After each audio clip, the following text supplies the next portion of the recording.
газраас хэвлэлийн баг хурлаарлаа. Сүүлийн үед шалгагдаж байгаа томоохон хэрэгүүд тухайлбал ерөнхий сайдын 50 тэрбум багцтай холбоотой хэрэг болон мөн улсын их хурлын гишүүд төрийн өндөр албан тушаалснууд аймаг сүмгийн засаг дарга нарт холбогдох хэргийн талаар мэдээлэл өглөө.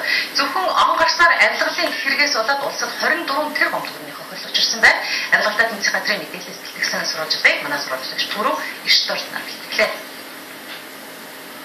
Иргэн их хоёрын гомдлын дагуу ерөнхий сайдын 50 тэрбум төгрөгийн багцын зарцуулалтад авилгалтай тэмцэх газар шалгалт хийхэд зарим аймагт барьж байгаа битүү захын барилгын ажилтай холбоотой зөрчил илэрчээ. Захууд маань 2013 онд баригдаад бүгд дууссан нийт үнийн дүн 9.7 тэрбум байж байгаа.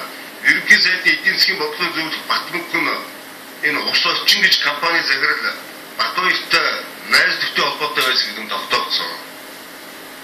Тэндээ зарлахтаа бол тийм хязгаарлалтад үндэслэхээр зарлчихсан. Энэ нь бол бас хойж өссөн байна гэж үзсэн. Одоо энэ ерөнхий сайдын зөвлөх Батмөнх болон тендерийг одоо зохион байгуулж ажилласан өндгөөний хорооныхон дараагаар ажилласан Утгаяр гэдэг хоёр хүнд одоо холбоотой хууль тогтоомжийн дагуу арга хэмжээ агуулгах энэ адны бичгийг бол тусцсан газарт явуулсан.